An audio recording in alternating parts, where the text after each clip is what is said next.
Welcome to This Week in High School Sports. I'm your host, Teresa Wippel. Steve Willits, you're back. I'm back. Happy almost New Year. And to you, too. And last week at Mountlake Terrace High School, you were there when all three of our four girls' teams were playing in the holiday tournament. And talk about what happened. Yeah, 10 different teams made the Mountlake Terrace Holiday Tournament, 7 of which were Westco teams.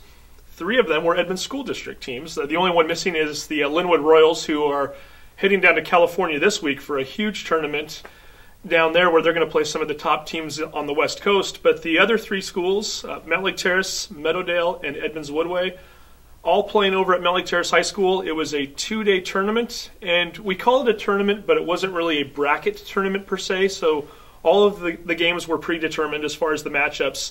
Meadowdale and Mountlake Terrace both losing both of their games. Meadowdale playing Juanita and Kamiak back-to-back days, 2 very good opponents.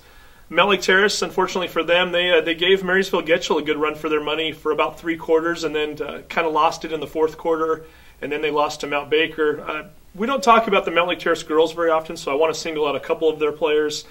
Claire Zucker, who is a senior, and Jazz Zank, who is a sophomore, 2 of their guards. And this is a team that's they're not going to win very many games this year. They're in rebuild mode, but really, of the 10 teams that I watched over the course of 2 days, those 2 players probably played with as much intensity and played tenacious defense as much as anybody else I saw out there. They were constantly hitting the ground for loose balls. You couldn't tell if they were down by 2 or if they were down by 20.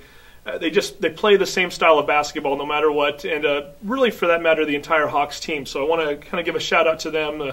Those ladies, 2 wins already this year, which is 1 more than last year, so they're doing okay, and they're going to keep working at getting better, so it's good for them. But really, the team we need to talk about from that tournament was Edmonds-Woodway. 2 different games. First night, they played Stanwood, a very good Stanwood team, a team that they were tied with at halftime. Edmonds-Woodway then comes out, scores, I think, the first 8 points of the second half, and they end up getting a 50-44 victory. Probably the play of the game. Late in the game, they were up by 3. Shot clock running down. It was about to go off. Maddie Burdett, who was about 6 feet behind the 3-point line, which for Maddie, that's not a bad shot. She's got Steph Curry range. She fires up a shot that goes in and basically clinched the game for them, so they get a nice victory. The very next night, they played Inglemore. That's a team in the 4A classification who played in the state championship game last year. Team that's ranked 9th in the state this year. And Inglemore jumps out to a 14-point lead in the 3rd quarter, and we kind of thought the game might be getting away from the Warriors, but lo and behold, here they come, and they go on a 24-9 run, take the lead with about 2 minutes to go. Courtney Simpson, who is a junior who had 2 huge 3-pointers in the Stanwood game the night before, she hits a 3-pointer to put the Warriors ahead. And then it kind of goes back and forth a little bit, and finally at the end of the game, Inglemore up by 1 with 4 seconds to go. They missed the front end of a 1-and-1. Missy Peterson, who had a phenomenal second half, she grabs the rebound, no timeouts left. She goes coast to coast from about 14 feet away as the buzzer goes off. She puts up a shot, and she just barely misses it, and they lose by 1. And oh, by the way, if you want to see any of the highlights from that game, the Seattle Times covered the game. They put a few of the videos up on their Instagram, which is ST Preps, including the final play by Missy. I know they had a breakaway layup by Adrian Poling, who's the freshman for the Warriors. That was a great play, and a couple of others. So feel free to go to Instagram and check those out. But a phenomenal game, maybe the best game I've seen all year. And really for the Warriors, it was a non-conference game, so it doesn't hurt. But they gave themselves a lot to build on, and I'm sure it's a good confidence booster for them moving forward. And it's good to hear that they have some freshmen coming up, too, because that team clearly has been going for building long-term. And every year it seems like they have some really great younger players who are coming along. Very true. I mean, they just seem to rebuild. Again, Poling is a freshman. Missy Peterson, who has really become a star, she's a junior.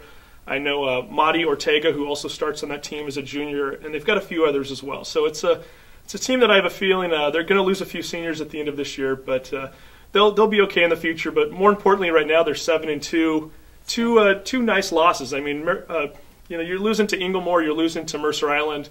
They're looking good moving forward, and they've got some huge competition coming up later on in January when they get to the Glacier Peaks and the Lynnwoods. But a nice start for the Warriors. Very good. Okay. And I should also mention a few games this week coming up. Cascade and Meadowdale will play at 6 p.m. on Tuesday night. It's a Cascade team that only has one win, so a good chance for the Mavs to pick up win number 3 on the year. Mountlake Terrace goes to Everett on Tuesday, so that's a game worth watching. And as we've already mentioned, Lynnwood, big holiday tournament coming up down in California. Right, okay. And Meadowdale boys are playing this week as well? They played 2 games last week. They were the only 2 teams. That's right. They did. They were the only two games that any of our boys played over the holiday break. So we should probably mention that. Lost a tough game to Jackson. They actually had the lead, I think, late in the second quarter, and watched that one slip away a little bit. But they turned around the very next night and beat South Woodby. 49-44 was the final score. Lee Bremer, who is 5'9", guy after my own heart. He was the leading scorer, or was one of the leading scorers with 10 points. Harry White had 10 points. I know Mustafa Sonko, who's the sophomore, he scored 8, and Xavier Meekins, a junior, scored 8 points. So a nice game for the Mavericks, and they improved their record to 6-4. That's very good. Well, a very good start for the first-year coach, and it's good to hear that that's happening. Indeed. Yeah, okay. And now this week, the boys have their turn at a holiday tournament at Mountlake Terrace, right? Yeah, there's 3 of the teams. Obviously, Meadowdale playing 2 games last week. They need a little rest now, so they're going to take a break this week. Well, I should say they're going to take a break after one more game. They do play against Ingram on Wednesday at home, which is a 6 p.m. game. But the other 3 schools in the district, which would be Mountlake Terrace, Lynnwood, and Edmonds-Woodway, all playing at the holiday tournament at Mountlake Terrace High School starting on Tuesday. Lynnwood is going to play Snohomish at 1 o'clock that day. Edmonds-Woodway is playing Battleground at 3 o'clock. Both of those games will be broadcasted on the Sound Live Sports Network, so tune in there. Mountlake Terrace may or may not play a game that night. They were scheduled to play a game against a team out of Las Vegas. The team pulled out of the tournament at the last minute, so Mountlake Terrace currently looking for a possible replacement opponent. May or may not happen. If it does, we will broadcast that game also on the Sound Live Sports Network. And then the following day, all 3 teams should be in action at Mountlake Terrace as well. Lynnwood and Edmonds-Woodway, it will be determined as to the game time, whether or not they win or lose their first game. If they both lose or if they both win on Tuesday, they would be playing each other the next day. Okay. The loser's bracket would be a 1 o'clock game. Winner's bracket would be a 5 o'clock game. That would also be broadcasted on the Sound Live Sports Network.